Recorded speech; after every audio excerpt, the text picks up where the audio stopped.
할렐루야. 아멘. 네, 저 뒤에 앉아 계시는 형제님 앞으로 좀 와주시면 안 될까요? 저 등치 크신 분이 한 분 뒤에 계신 것 같은데. 네.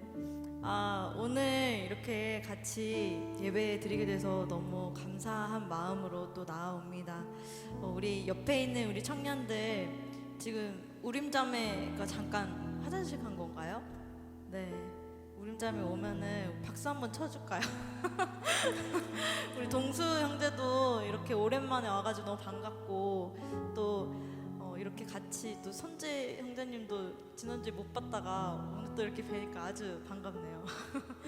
네, 정말 우리를 한 공동체로 불러주심에 너무나도 감사드리고 또 우리가 이렇게 예배할 수 있도록 공간과 시간이 하나로 모여지게 됨에 감사를 드립니다. 우리가 수련회 동안 제가 묵묵히 이제 여러분들의 기도 제목들을 이렇게 들어보니까 대다수가 하나님을 갈망하는 마음이 가장 큰 것 같더라고요. 하나님을 더 알기 원하고 더 만나기 원하고 하나님이 우선이 되길 원하는 그 마음들을 우리가 더 간직하고, 간직하는 거에 끝나는 것이 아니라 감격에서 끝나는 것이 아니라 감동하는 것, 동하여서 내가 정말 하나님을 더 알아가는 것에 우리가 더 집중했으면 좋겠습니다. 저 뒤에 이제 우림자매가 들어오니까 우리 박수 준비 한번 할까요? 박수! 들어오다 말았어요. 네, 주님의 이름으로 축복합니다. 우리 서로한테 축복 한번 하고 가겠습니다. 주님의 이름으로 축복합니다. 주님의 이름으로 축복합니다. 네, 우리 함께 그 갈급한 영을 함께 찬양으로 고백하며 나아가도록 하겠습니다. 우리 불편하지 않으시다면 자리 일어나서 함께 뜨겁게 찬양할까요?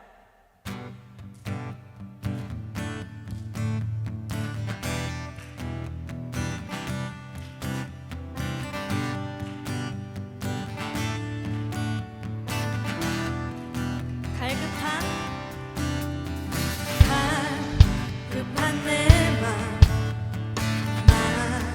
만지시는 주 사랑과 노래 드리기 원합니다. 주 사랑해요, 주 찬양해요. 높고 거룩한 주 날 만져주시니 이전과 같지 않으니 주 사랑해요. 영원히 찬양해 예수. 신령과 진정으로 경배. 주 사랑해요, 주 사랑해요. 영원히 찬양해 예수. 신령과 진정으로 경배드려. 처음부터 고백합니다. 갈급한 내 맘 만지시는 주 사랑과 노래 드리기 원. 우리 목소리로 고백합니다. 주 사랑해요, 주 찬양해요. 높고 거룩한 주 날 만져주시니 이전과 같지 않으리. 주 사랑해요. 영원히 찬양해 예수. 신령과 진정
사랑해요. 영원히 찬양해 예수.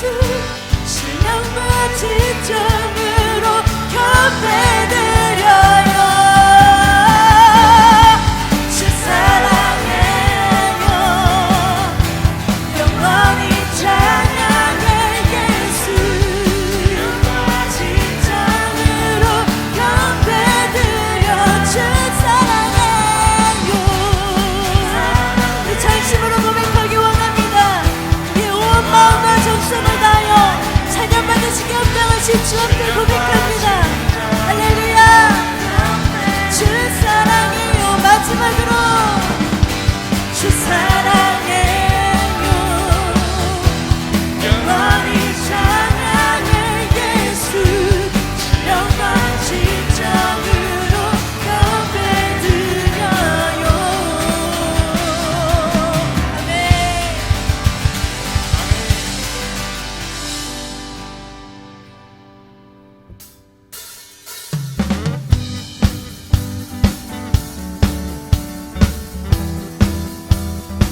우리 계속해서 우리를 지으시고 태초부터 계획하신 주님을 함께 찬양합니다.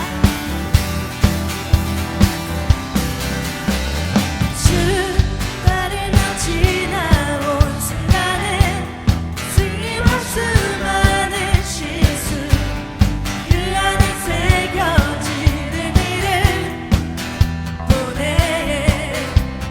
저 하늘 위 무지개 천국에 소망과 언약의 증거, 언제나 주 함께 하시네.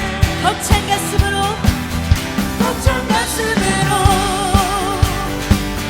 더 큰 목소리로 터질 것 같은 기쁨과 감격을 노래하라. 하늘을 외치며 의지는 춤추네. 주가 행하신 일에 한 일 모두 찬양하라. 주 따르며 지나온 순간에 승리와 수많은 실수, 그 안에 새겨지는 일을 보내. 저 하늘 위 무지개 천국에 소망과 언약의 증거, 언제나 주. 우리 한 번 더 고백합니다. 주 따르며 지나온 순간에 승리와 수많은 실수, 그 안에 새겨지는 일을 보내. 저 하늘 위 무지개 천국에 소망과 언약의 증거, 언제나 주. 할렐루야. 벅찬 가슴으로 더 큰 목소리로 터질 것 같은 기쁨과 감격을 노래하라. 하늘을 외치며 의지는 춤추네. 주가 행하신 위대한 일 모두 찬양하라. 기뻐하며 노래하라. 주 여기 계시네. 태초부터 영원토록 주 함께 기뻐하며 노래하라. 주 여기 계시네. 태초부터 영원토록 주 함께 하시네. 벅찬 가슴으로 더 큰 목소리로 터질 것 같은 기쁨과 감격을 노래하라.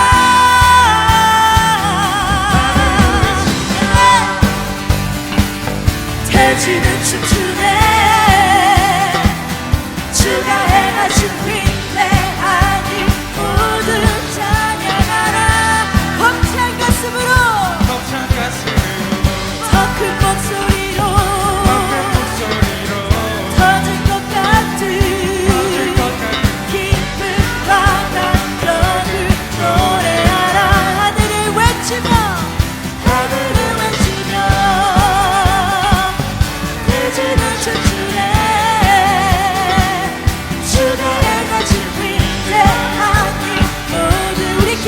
함께 선포합니다. 기뻐하며 노래하라. 기뻐하며 할렐루야. 정말 기쁘십니까? 대초부터 우리 한 번 더 기쁨을 고백합니다. 기뻐하며 주 여기 계시네. 대초부터 영원토록 벅찬 가슴으로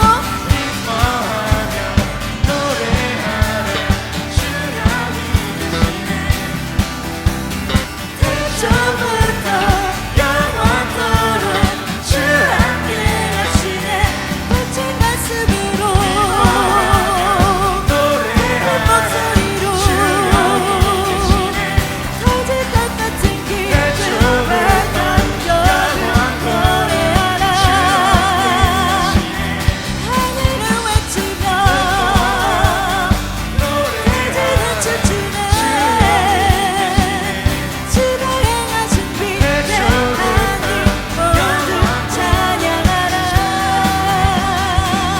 감사 영광의 박수 올려드립니다. 주님께서 태초부터 우리 계획하신 일을 신뢰합니다. 할렐루야.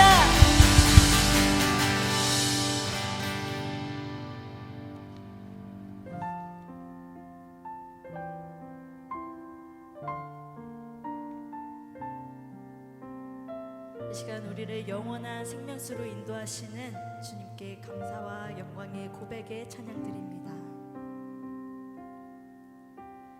내 갈급함 어느 것으로 채울 수 없는 내 갈급함 상한 나의 심령에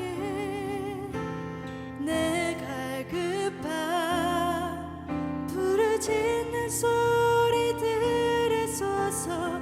내 갈급함 주의 음성 들리네.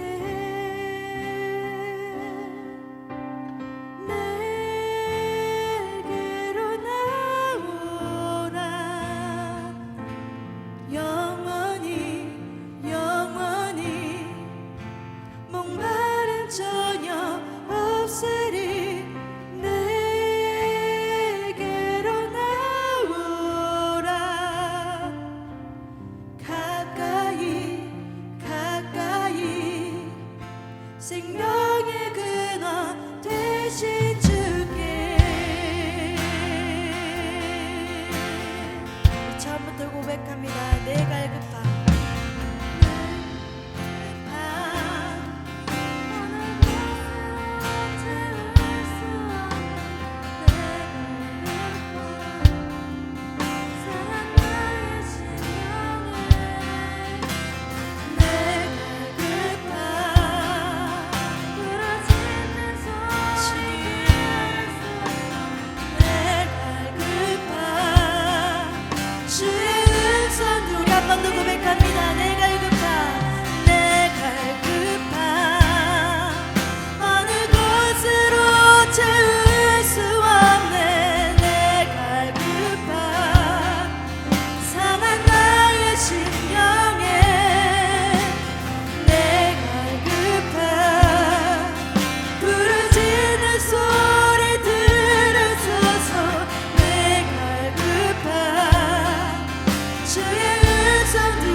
주십니다. 주님, 우리가 하나가 되어서 정말 주를 간구합니다. 주님, 내가 세상의 것을 의지하지 않고 오직 주만 의지하기를 원합니다. 주님, 내가 내 마음이 주를 향하게 하시고 나의 시선이 주만 바라보게 하여 주시옵소서. 주님, 내가 주님을 너무나도 갈망합니다. 주님, 그 생수의 목을 치기를 원합니다. 주님, 이 시간 우리 한 사람 한 사람, 우리 청년 한 사람 한 사람, 우리 마음 가운데 있는 문제를 해결하시고 우리 아버지 갈증을 풀어주시고 오직 예수 그리스도의 보혈로 말미암아 깨끗게 되고 새롭게 되는 은혜가 있게 하여 주시옵소서. 우리 함께 이 기도 제목 가지고 주여 한번 부르짖고 기도하며 나아가겠습니다. 주여, 아버지, 우리가 주만 바랍니다. 주님, 그 세상의 그 어떤 것을 주님 젊은 주님 되지 않게 하시고 오직 주만 바랍니다. 주님, 우리가 오직 주만 바라게 하시고 아버지, 우리의 마음 가운데 주님의 마음을 가지고 나아가기를 원하오니 주님, 이 시간 임재하시는 주님을 신뢰하며 아버지 주님의 음성 듣기를 소망하며 나아갑니다. 주님, 말씀하여 주시옵소서. 주님, 이 시간 우리가 듣기 원합니다. 주님의 음성 듣기 원합니다. 성령님의 인도하심 받기 원합니다. 주님, 우리 부르신 것은 주님을 예배하며 나아가오니 아버지, 우리가 온전히 주 안에서 깨어나게 하여 주시옵소서. 주여,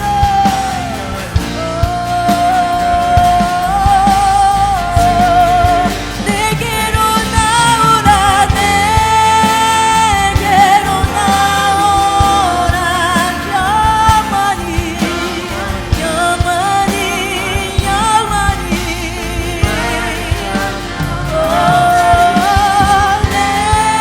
내게로 나오라. 가까이 가까이 생명의 근원 되신 주께 내게로 나오라, 내게로 나오라. 주께서 말씀하십니다. 영원히 영원히 목마름 전혀 없으리, 내게로 나오라.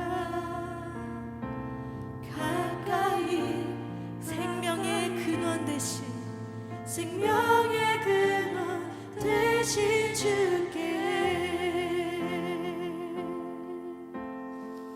주님, 완전하신 나의 주, 의의 길로 나 인도하소서. 행하신 모든 일 주님의 영광 다 경배합니다. 예배합니다. 찬양합니다. 주님만 날 다스리소서. 예배합니다. 찬양합니다. 주님 홀로 높임 받으소서. 우리 처음부터 고백합니다. 완전하신 나의 주, 의의 길로 날 인도하소서. 행하신 모든 일 주님의 영광입니다. 주님, 우리가 주를 경배합니다. 예배합니다.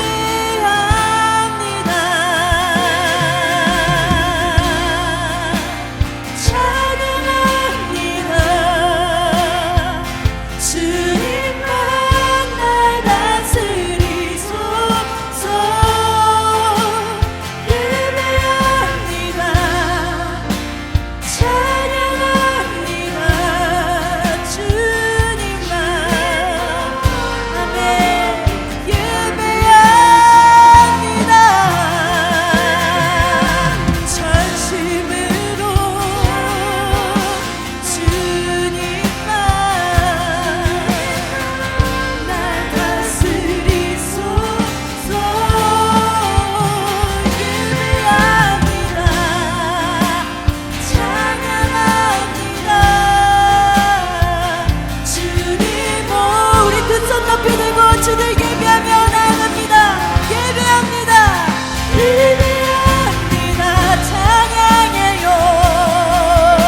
인도하실 때에 주님의 그 높고 위대하신 이름을 함께 찬양하고 고백하며 이 시간 주님 앞에 감사의 영광의 기도 올려드리겠습니다. 주여 한번 부르짖고 기도합니다. 주여, 오 주님, 영광 중에 계신 주님을 찬송합니다. 주님만 날 다스리시고 날 인도하시는 주심을 고백합니다. 주님, 홀로 높고 위대한 그 보좌에 앉으실 주심을 고백하오니 주님, 우리의 예배와 우리의 찬송 가운데 거하여 주시옵소서.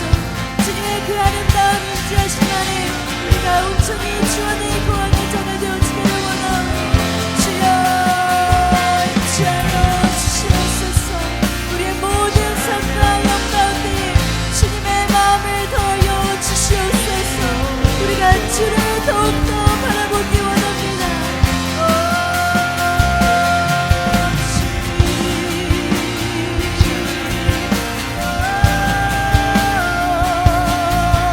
주님의 귀하신 그 뜻을 아버지 하나님 더욱더 갈망하며 나아가오니 주님, 이 시간 주님의 영을 더하여 주사 우리가 오직 주만 바라보게 하여 주시옵소서. 주님, 주님만 간구합니다. 이 시간 영광 받으시는 주님 감사의 기도드립니다. 이 모든 것 가운데 함께 하시는 예수 그리스도의 이름으로 기도드립니다. 아멘. 아멘. 반갑습니다. 네, 감사합니다. 너무 환영해 주셔서 제가 너무 기쁘네요. 오늘 아시다시피 서양섭 전도사님께서 먼 길을 가셔가지고 제가 이 자리 대신하게 됐습니다. 저는 민동성 전도사고요, 중고등부 담당하고 있습니다. 제 어깨가 참 많이 무겁네요. 청년 보니까 좋은 인재들을 많이 올려 보내야 되는데 지금 고3이 없어요. 내년에 올려 보낼 인재가 없습니다. 기도 많이 해주십시오. 그래서 저희 지금 중고등부에서 고등부가 제일 약하거든요. 고등부 인원이 거의 없습니다. 그래서 저도 청년부에 많이 올려 보내고 싶은데 참 마음 같지 않네요. 그래서 여러분 많이 기도해 주십시오. 그래서 오늘 함께 나눌 말씀은 누가복음 10장 25절부터 37절까지입니다. 혹시 성경 있으시면 성경 펼쳐주시고요, 아니면 핸드폰 어플이라도 좋습니다. 그 찾으셔서 함께 읽어보도록 하겠습니다. 교독하시겠습니다. 제가 먼저 읽도록 하겠습니다. 어떤 율법 교사가 일어나 예수를 시험하여 이르되 선생님, 내가 무엇을 하여야 영생을 얻으리이까?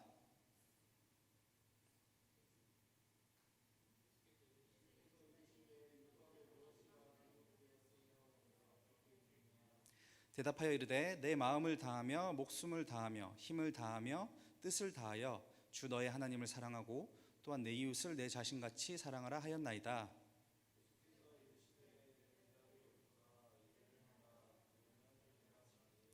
그 사람이 자기를 옳게 보이려고 예수께 여짜오되 그러면 내 이웃이 누구니까?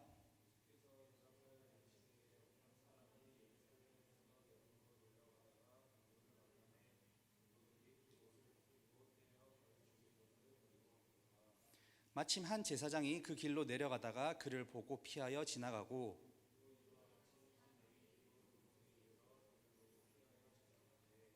어떤 사마리아 사람은 여행하는 중 거기 이르러 그를 보고 불쌍히 여겨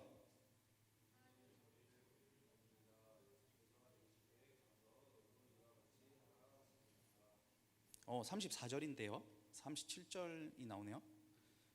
34절이 없을까요? 네, 34절부터 다 함께 끝까지 읽어보죠. 시작. 가까이 가서 기름과 포도주를 그 상처에 붓고 싸매고 자기 짐승에 태워 주막으로 데리고 가서 돌보아 주니라. 그 이튿날 그가 주막 주인에게 데나리온 2를 내어주며 이르되 이 사람을 돌보아 주라. 비용이 더 들면 내가 돌아올 때에 갚으리라 하였으니 내 생각에는 이 세 사람 중에 누가 강도 만난 자의 이웃이 되겠느냐. 이르되 자비를 베푼 자니이다. 예수께서 이르시되 가서 너도 이와 같이 하라 하시니라. 아멘. 오늘 누가복음 말씀 중에 아주 유명한 말씀이죠. 자비를 베푼 사마리아 사람의 이야기인데요, 다 아실 거라고 생각을 합니다. 이 이야기는 워낙 유명해서 교회 안 다니는 사람들도 알 정도로, 아는 사람이 많을 정도로 유명한 이야기인데요, 제가 오늘 설교의 서론을 영상을 준비했습니다. 그래서 오늘 이 이야기와 관련된 영상인데요, 영상을 보고 함께 계속해서 이야기 나눠보도록 하겠습니다. 예, 영상 틀어주세요.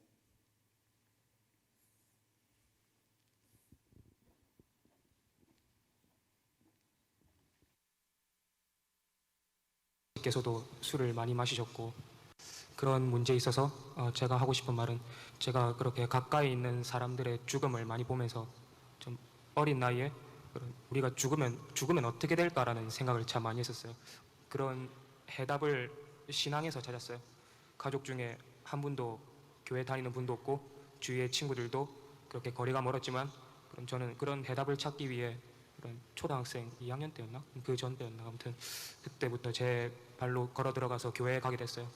그리고 거기서 주일학교에서도 공부를 하면서 교회 다니면 천국 가고 안 다니면 지옥 간다는 그런 목사님 말씀이나 그런 교리를 철석같이 믿어왔었습니다. 저희 다니는 교회도 엄청 보수적인 복음주의 교회였거든요. 제가 하고 싶은 말은 그렇게 소위 말하는 예수 천국 불신 지옥 그런 가르침들, 그런 것들이 제가 교회를 다니면서 배우는 그런 것들이 너무나 이렇게 고등학생이 되니까 너무나 혐오스러워요. 그런 와중에서 제가 기독교인으로서 그런 다른 종교를 믿는 사람들과 다른 사람들을 어떻게 사랑해야 될까? 네, 그런 문제라고 해야 네, 될까요? 알겠습니다. 그러면 기독교인이라는 것은 정의가 뭐예요? 예수님의 희생하심을 믿고 그 가르침을 따르려고 그렇죠. 노력하는 사람. 예. 그러면 2000년 전에 예수님께서 이 세상에 오셨지 않습니까? 근데 그 진리를 설파하는 내용이 전통의 종교, 유대교의 가르침과 달랐어요. 그래서 그 갈등이 생긴 거예요. 그 중에 한 게 뭐냐? 한 개 예를 들면, 유대교는 선민사상이 있습니다. 유대인들은 하나님으로부터 선택받은 민족이다. 그래서 구원은 유대인만 받을 수 있어요. 그러니까 구원의 기준이 인종적이고 민족적인 거예요. 그러니까 유대교는 다른 민족이 믿겠어요, 안 믿겠어요? 믿지 않습니다. 안 믿죠. 왜? 자기들은 구원 다 못 받기 때문에. 그런데 예수님께서 뭐라고 하셨냐? 이방인도 구원을 받을 수 있다, 이렇게 말했어. 그러니까 그 당시에는 상상도 못할 일이에요. 그 난리가 났어. 도대체 네가 누군데 그런 엄청난 얘기를 하느냐 이거야. 그때 예수님께서 주위 사람들에게 이렇게 말했어요. 여러분, 여기 중환자가 한 사람이 있습니다. 아무도 돌보지 못하는 버려진 사람이 하나 있는데, 율법주의 학자나 바리새 교도들은 그냥 지나갔습니다. 그런데 사마리아인이 그 환자를 보고 잘 돌보고 또 자기 볼일 보고 와서 돌봤다 이거예요. 이런 어떤 구체적인 예를 하나 딱 들면서 하나님이 보시기에 누가 더 좋아 보이시겠냐. 그러니까 거기 앉아있던 대중이 전부 다 사마리아인요 이랬어요. 이게 바로 선한 사마리아인의 얘기고, 이게 이방인이 구원을 받는 소식이에요. 그러니 구원의 기준이 유대교는 민족인데 예수님께서는 인종적으로 민족적으로 구원의 기준이 되는 게 아니라 여기 작은 자 하나를 보고 어떤 마음을 내고 어떤 행동을 하느냐, 이게 구원의 기준이다 이거예요. 이것은 뒤에 가면 마태복음 25장에 보면 최후의 심판날 왕께서 오셔서 산자와 죽은 자를 다 이렇게 세워서 양떼와 이리떼를 나누듯이 나누고 너희들은 지옥에 갈지언정. 왜 우리가 지옥에 가야 됩니까?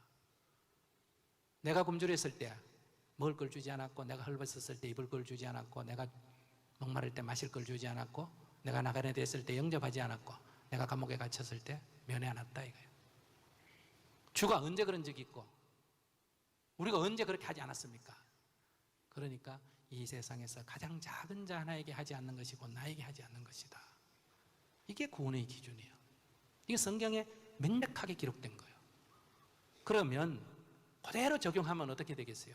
여기 환자가 하나 있는데 신부님 목사님은 그냥 지나갔다. 근데 스님이 지나가다 그를 돌봤다. 하나님 보시기에 누가 좋아 보이시겠냐? 똑같이 적용이 된다 이거예요. 그러니까 우리가 예수님의 근본 정신으로 돌아간다면 뭐 몸뚱이가 3일 만에 살아나가 어쩌고 그런 건 핵심이 아니에요. 제가 볼 때는.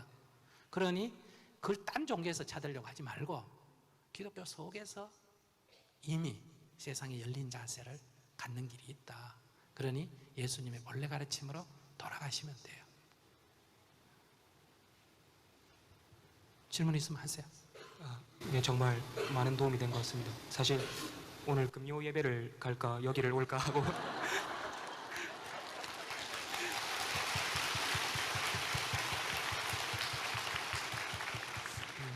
고민을 하고 여기를 왔는데 하나님께서 제 생각을 스님을 통해서 열어주신 것 같고요. 예, 스님과 예수님께서 항상 동행하시기를 기도하겠습니다. 네.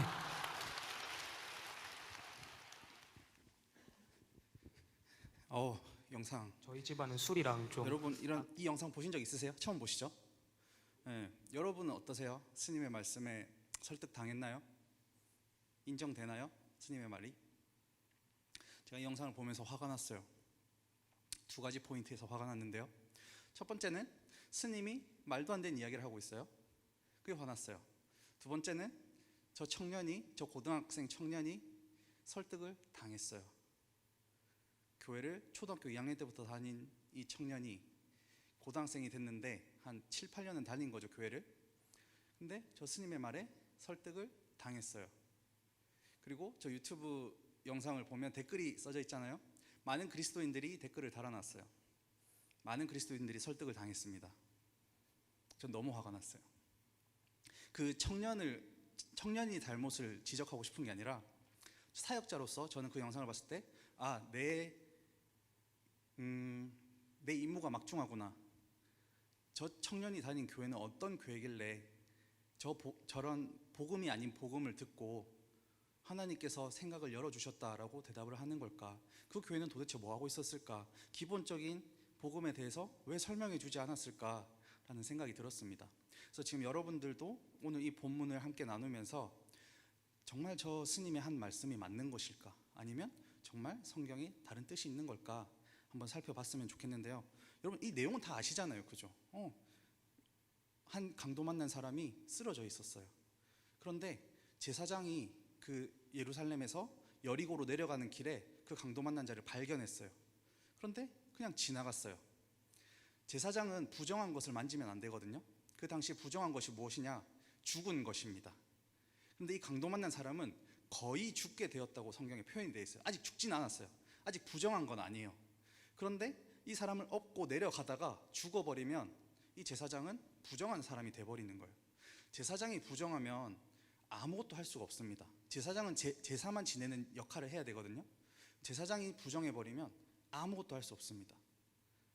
그래서 그를 도와주지 않은 거예요. 그 뒤에 두 번째로 레위인이 또 그 길을 지나갔대요. 근데 레위인도 마찬가지예요. 레위 지파가 제사장 지파거든요. 그 사람도 뭔가 제사와 관련된 임무를 하고 있었을 거예요. 근데 저 사람 거의 죽을 것 같은데 그럼 지금 도와주면 내가 뒤집었으니까 안 되겠어. 난 그냥 가야겠어. 간 거죠. 그런데 사마리아인이 그를 보고 도와줬대요. 여기에서 말하는 사마리아인은 유대인과는 정말 천적 관계입니다. 유대인은 사마리아인을 벌레처럼 여겼어요. 개보다 못한 존재로 여겼습니다. 피가 섞였다는 이유로. 사마리아인도 유대인 피가 흐릅니다. 그런데 이방인과 결혼을 해서 혼혈인 거예요. 혼혈인인데 유대인은 순혈이 아니라는 이유만으로 그들을 개처럼 여겼어요. 개보다 못한 존재로 여겼어요.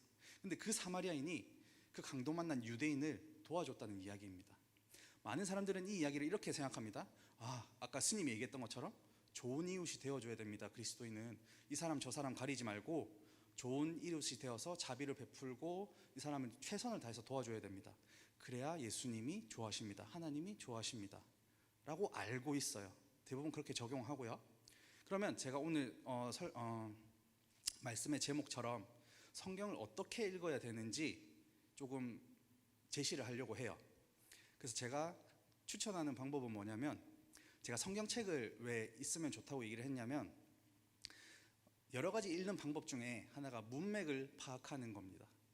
성경은 랜덤한 이야기를 짜깁기 한 책이 아닙니다. 성경에 많은 이야기가 나오죠. 그래서 그냥 저 이야기 좋네? 여기 갖다 놓고 저 이야기도 좋네? 갖다 놓고 그걸 묶음으로 한 책이 아니라는 거죠.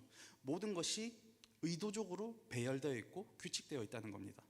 그래서 오늘 이 사마리아인 이야기가 나오기 전에는 어떤 이야기가 나와 있냐면, 예수님께서 70명의 사람들을 복음을 전하러 내보내셨어요. 복음을 전하고 돌아오너라.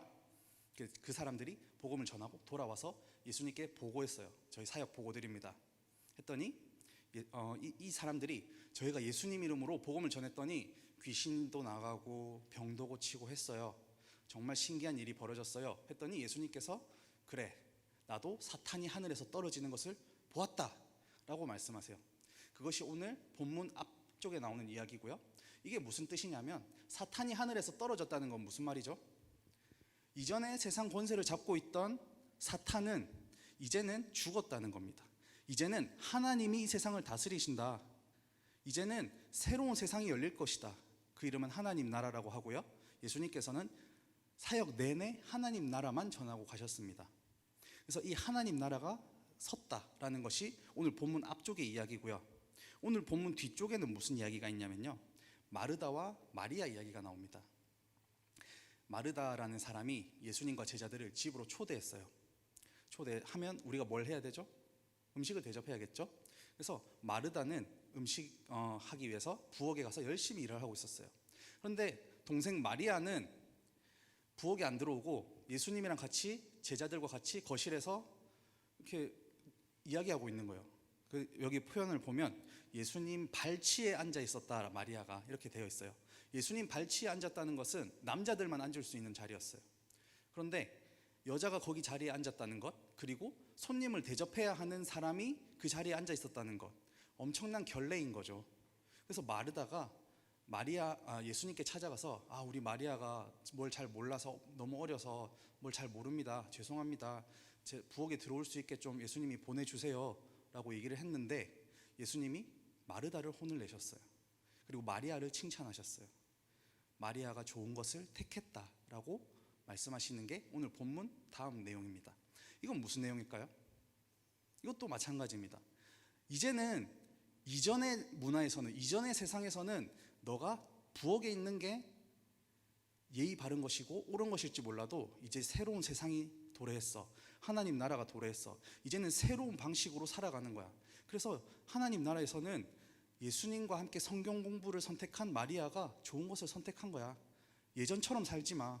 이젠 새롭게 사는 거야. 새로운 질서로 우리 나아가는 거야 라고 하는 것이 오늘 본문 다음 내용입니다. 자, 오늘 본문 앞뒤로 어떤 내용이 있다고요? 하나님 나라가 도래했다. 새로운 질서가 나타났다. 그 새로운 질서대로 살아야 한다라는 게 오늘 본문 앞뒤 내용이에요. 그럼 오늘 본문은 당연히 어떤 내용일까요? 하나님 나라의 도래로 봐야겠죠. 하나님 나라가 도래했으니 이것에 대해서 말씀하신 거겠죠. 그럼 여전히 우리가 이 본문을 좋은 이웃이 되어주자, 우리 착한 사람이 되자, 이웃을 많이 도와주자, 그래야 예수님이 좋아하신다 라는 결론을 낼 수 있을까요? 낼 수 없다는 거예요. 근데 본문만 보면요, 스님이 한 얘기가 맞아요. 본문만 보면. 왜죠? 그 본문이 다니까요. 본문만 읽으면 이건 착한 사람이 되라는 얘기구나, 이웃을 도와주라는 얘기구나. 그럼 나는 열심히 이웃을 섬겨야지. 그러면 하나님이 좋아하시겠지?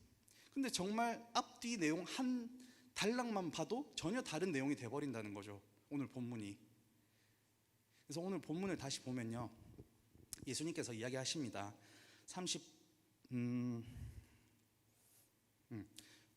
오늘 본문에서 이제 제사장과 레위인과 사마리아인이 나오는데요, 이 강도 만난 사람을 도와준 사람이 누구라고요? 사마리아인이라고요. 사마리아인이 어떻게 표현이 되어 있냐면요,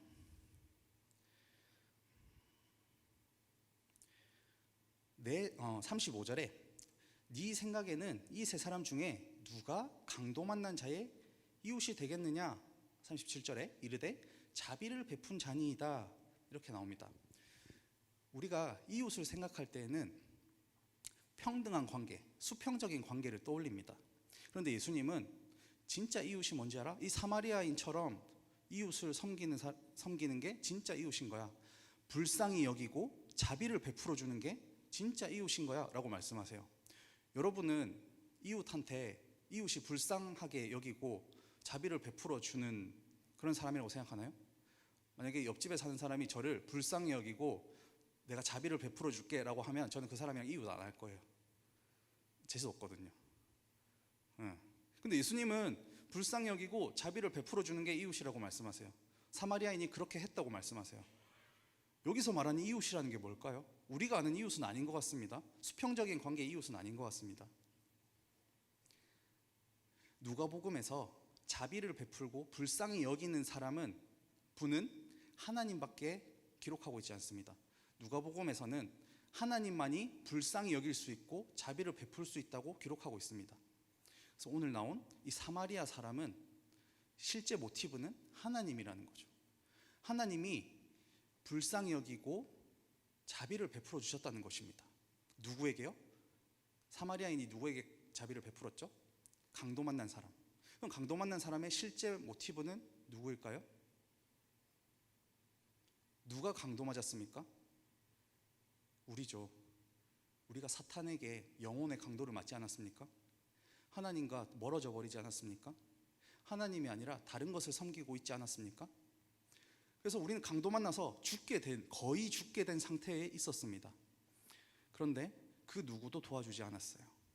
그런데 하나님께서 우리를 불쌍히 여기시고 자비를 베풀어 주셔서 하나님께서 우리의 이웃이 되어 주셨다는 것입니다. 이것은 더 이상 도덕적인 행동 지침, 도덕적인 교훈을 얻는 내용이 아닙니다. 이것은 하나님의 선포입니다. 내가 너희의 이웃이 되어 주었다. 내가 전적으로 너희를 선택하였다. 너희들이 무엇을 해서 얻어낸 것이 아니다. 내가 예수 그리스도를 보낸 것은, 내 아들을 보낸 것은 전적으로 나의 선택이다. 내가 전적으로 너희를 불쌍히 여기고 자비를 베풀어 주는 것이다. 그러니 이것을 통해서 너희는 새로운 세상을 살아라. 하나님의 나라가 왔다. 이제는 강도 만난 그 아픔에서 벗어나서 새로운 사람으로 살아가라. 하나님 나라의 백성으로 살아가라 라는 뜻입니다. 이제 좀 성경이 보이시나요? 오늘 본문이. 그래서 저는 저 청년이 이것만 알았어도, 하나님 나라에 대해서만 알았어도 설득되지 않았을 거라고 생각해요. 예수님이 이 땅에 오셔서 주구장창 하나님 나라만 전하셨는데 그것만 알았어도 저런 말도 안 되는 이야기에 설득되지 않았을 거라고 생각해요. 스님은 이 본문을 뭐라고 풀었죠? 작은 자에게 어떻게 하느냐에 따라서 구원의 기준이 된다. 그래서 목사님, 신부님이 아픈 사람 지나치고 스님이 가서 도와줬는데 그럼 누가 하나님께서 보시기에 좋아하겠느냐? 라고 물어보셨잖아요. 스님은 그냥 이 한 단락만 보신 것 같아요. 이 본문만. 그러니까 그럼 뭐 이 사람이 신부든 스님이든 목사님이든 상관없이 누가 착한 일을 했냐에 따라서 구원이 결정된다고 결론을 내버린 거죠. 우리도 저렇게 될 수 있습니다. 저도 사실 그런 걸 잘 분별을 못할 때가 있었어요. 유튜브에서 광고가 하나 나오는데 뭔가 기독교 광고가 나오는 거예요. 그래서 한번 찬찬히 봤어요. 근데 한 분이 나오셔서 신앙적인 이야기를 하는데, 간증을 하는데 너무너무 감동적인 거예요. 그래서 제가 그때 청년이었거든요. 우리 청년부에 공유하고 싶다 해서 찾아봤어요. 이 영상에 대해서. 알고 보니 구원파더라고요. 제가 성경을 잘 몰랐던 거예요. 구원에 대해서 잘 몰랐던 거예요. 지금 죽으면 구원받을 수 있습니까? 라는 질문에 여러분 어떻게 대답하시겠습니까? 네, 저도 거기에 대해서 잘 몰랐어요. 당신 지금 구원받았습니까? 에 대해서 확실하게 내가 구원받았나?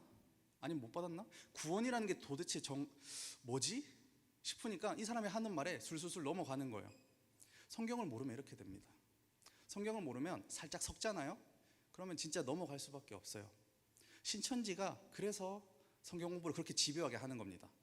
대부분의 그리스도인들 성경 잘 모릅니다. 솔직히 잘 몰라요. 깊게 파고들면 대답 잘 못해요. 그런데 이 사람이 나보다 훨씬 더 깊이 파고들어서 질문하고 가르쳐주면 이 사람이 맞겠거니 하면서 따라가게 돼요. 그것이 맞다고 생각하게 돼요. 굳이 성경 찾아보지 않아요. 그러다 보니 알고 보니 이게 신천지인데 그게 나쁜 건지 모르고 오히려 설득을 당해서 아니야, 오히려 이게 맞는 거야, 신천지가 진짜 진리야 라고 하는 사람들이 많아진다는 거죠. 신천지에 20대 청년들이 엄청나게 많더라고요. 한국교회는 줄어드는 추세인데 신천지는 올라가는 추세더라고요.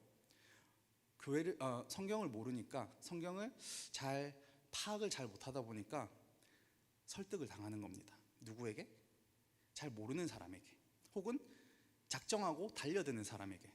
여러분이 누군가가 만약에 여러분에게 작정하고 달려들면 여러분 성경적으로 이것을 잘 분별해서 빠져나오실 수 있나요? 많이 없어요. 많이 없어요. 그래서 제가 여러분들에게 말씀드리는 거는, 이번 여러분 수련회도 다녀오셨고 뭔가 결단이 있을 거라고 생각해요. 성경 읽기도 그 결단에 포함이 돼 있겠죠. 말씀을 조금이라도 읽어보자. 그래서 저는 항상 성경을 읽으실 때 장 단위로 읽으세요. 장 단위로. 어떻게 한 본문 한 본문, 한 단락 한 단락을 읽으면 사실 파악하기가 힘이 들어요. 그런데 오늘 제가 본문 해석을 해드렸던 것처럼 앞 뒤에 무슨 내용이 있는지 살펴보고 전체적인 줄기, 큰 줄기 안에서 벗어나지 않게 해석을 하는 겁니다. 특히나 복음서 같은 경우에는, 예수님께서 하신 말씀 같은 경우에는 모두 다 하나님 나라와 관계가 있습니다. 하나님 나라가 아닌 것을 예수님께서는 말씀하신 적이 없으세요. 그래서 오늘같이 오늘 이 본문도 하나님 나라와 관계없는 착한 사람이 되자, 착한 이웃이 되자라는 것은 전혀 올바른 결론이 아니라는 겁니다. 그래서 여러분 복음서 읽으실 때는 하나님 나라에 대해서 반드시 알고 계시고 그것을 가지고 그 틀 안에서 그 상황을 해석하셔야 된다라는 것입니다. 그래서 우리가 성경을 읽고 성경을 묵상할 때, 큐티할 때 위험성이 있습니다. 혼자 사실 때도 그렇고 여러 그룹에서 큐티를 하실 때 이런 질문을 꼭 합니다. 이렇게 본문을 읽고, 그날 본문을 읽고 너는 어떻게 느꼈니? 너는 무슨 생각이 들었니? 물론 그 질문도 해야 되는 질문이지만 그것이 중심이 되어서는 안 됩니다. 큐티는 내가 어떻게 느끼느냐가 아니라 하나님께서 무슨 말씀을 하고 싶으셨던 건지 파악하는 게 더 중요합니다. 그런데 대부분 사람들이 큐티를 하면 하나님이 어떤 말씀을 하고 싶으신 걸까 보다는 이걸 읽으니까 내가 이런 생각이 들어, 이런 마음이 들어, 내가 요즘 뭐 시련당해서 참 마음이 아팠는데 위로해 주시는 것처럼 느껴져. 그렇게 큐티를 하다 보면 내가 기준이 돼서 내가 눈에 보이는 것만 먹다 보니 성경이 중구난방인 거예요. 해석이, 자기가 받아들이는 게. 우리가 큐티를 할 때는, 본문을 읽을 때는 하나님께서 무슨 말씀을 하고 싶으신 걸까? 이 저자는, 이 누가복음의 저자는 무슨 말을 하고 싶었던 걸까? 이거에 한번 집중해 보십시오. 그러면 조금 다르게 보일 겁니다. 저도 처음에 성경 읽을 때 참 너무 답답했어요. 무슨 말인지 모르겠고, 일단 어렵고, 읽다 보면 이게 내 인생이랑 그렇게 관련이 없는 것 같은데 내가 왜 이걸 읽고 있어야 될까? 너무 힘이 들었어요. 그런데 이것을 하나님께서 나에게 주신 말씀이라고 생각을 하고 읽다 보면 마치 수수께끼 같더라고요. 하나님, 그래서 이게 무슨 말이에요? 하나님, 무슨 말씀을 하고 싶으신 거예요? 너무 궁금해요. 그러다 보니 제가 정 모르겠다 하면 주석을 찾아보기도 하고요. 요즘 유튜브 잘 돼 있으니까 이 본문으로 이제 설교를 하신 목사님들이 많으세요. 그래서 이 본문 유튜브에서 찾아보고 이런 뜻이겠구나, 이런 뜻일 수 있겠구나. 그럼 그거 가지고 다시 묵상하는 겁니다. 그래서 여러분들이 성경을 모르는 사람이 되지 않길 바랍니다. 여러분들이 하나님에 대해서 궁금해하는 사람이기를 바랍니다. 그래서 오늘 제가 영상 보여드린 거 좀 여러분들이 한번 마음에 새기셨으면 좋겠어요. 내가 저럴 수 있다, 나도 저럴 수 있다. 저기서는 너무 대놓고 이렇게 티가 나서 저는 이렇게 해드렸지만 사실 교묘하게 많은 것들이 섞여 있습니다.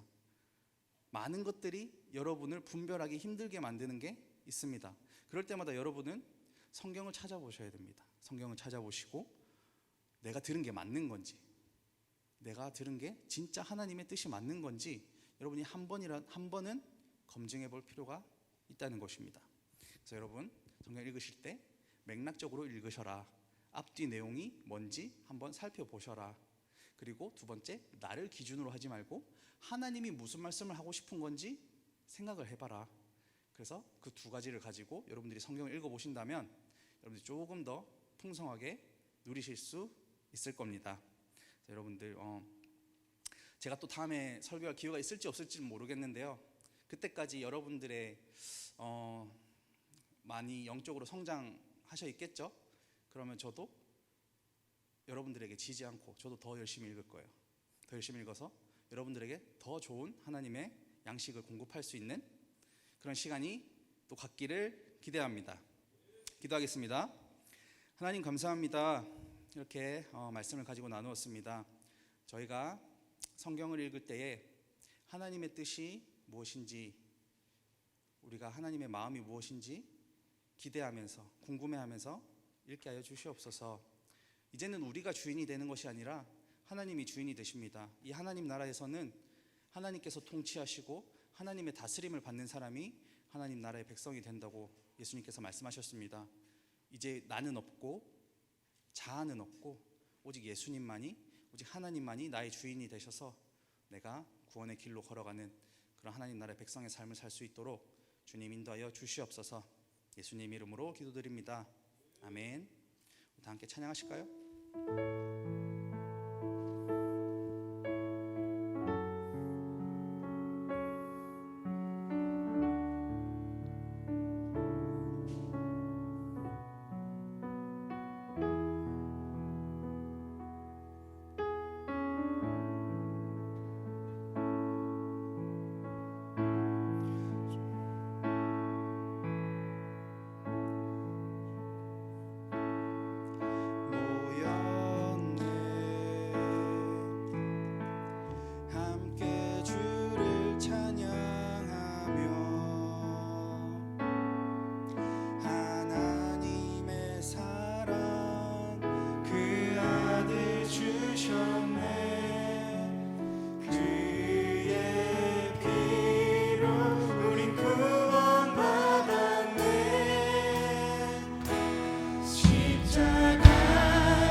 하나님 나라의 백성입니다. 나는 하나님의 길을 믿습니다.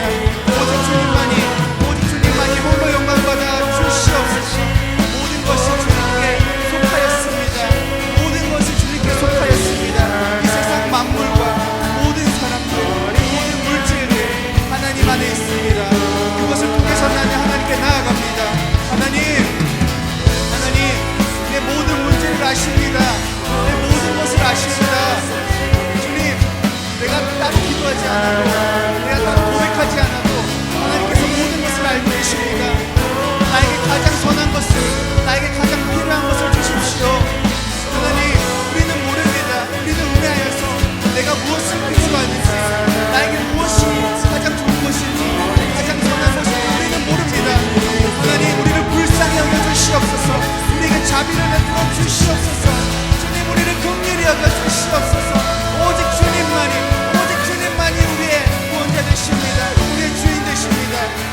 앞에 엎드립니다.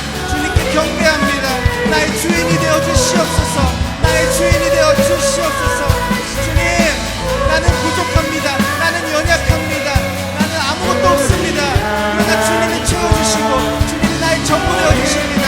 내가 자랑할 것은 오직 예수 그리스도밖에 없습니다. 주님, 내가 이 자리에 어떻게 서 있을 수 있습니까? 나는 자격 없습니다. 나는 능력 없습니다. 그러나 주님이 은혜 주셨습니다.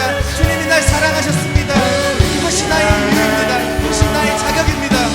오직 주님만 영광받아 주시옵소서. 주님, 그를 불쌍히 여겨주시옵소서. 긍휼히 여겨주시옵소서. 오직 주님만이 내 전부이십니다. 그 무엇도 우리 사이를 갈라놓을 수 없습니다. 하나님의 사랑 그 무엇도 깨뜨릴 수 없습니다. 이 막힌 담을 허물고 모든 것을 파하는 예수님의 강력한 역사하심으로 내가 나아갑니다. 이제는 사탄의 권세에서 벗어나서 이제는 하나님의 사랑으로 들어갑니다. 주여, 하나님과 우리의 구원자 되십니다. 하나님 주인 되십니다. 우리를 받아주시옵소서. 우리를 받아주시옵소서. 이 예배가 주님께서 보시기에 의롭고 합당한 예배가 되길 원합니다. 주님 오늘 영광받아 주시옵소서. 주님 오늘 영광받아 주시옵소서. 우리의 이 작은 자들을 보십시오. 우리는 죽어갑니다. 우리의 영이 강도맞았습니다. 사탄에게 강도맞았습니다. 우리가 거의 죽게 되었습니다. 그러나 주님, 우리에게 생명을 주십시오. 우리에게 생명을 주십시오. 우리에게 더하여 주시옵소서. 충만케 하여 주시옵소서. 풍성한 삶으로 들어가길 원합니다. 주님의 영광 받아 주시옵소서. 우리에게 선한 것을 주시옵소서. 우리에게 생명을 주시옵소서.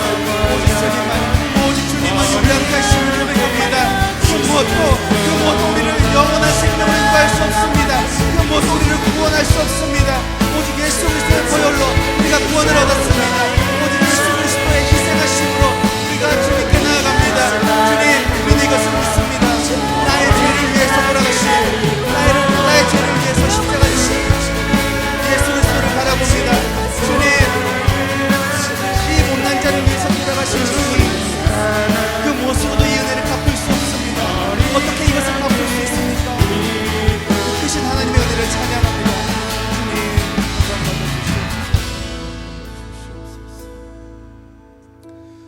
주님, 저희는 저희가 제 발로 이 자리에 왔다고 생각합니다. 그러나 아닙니다.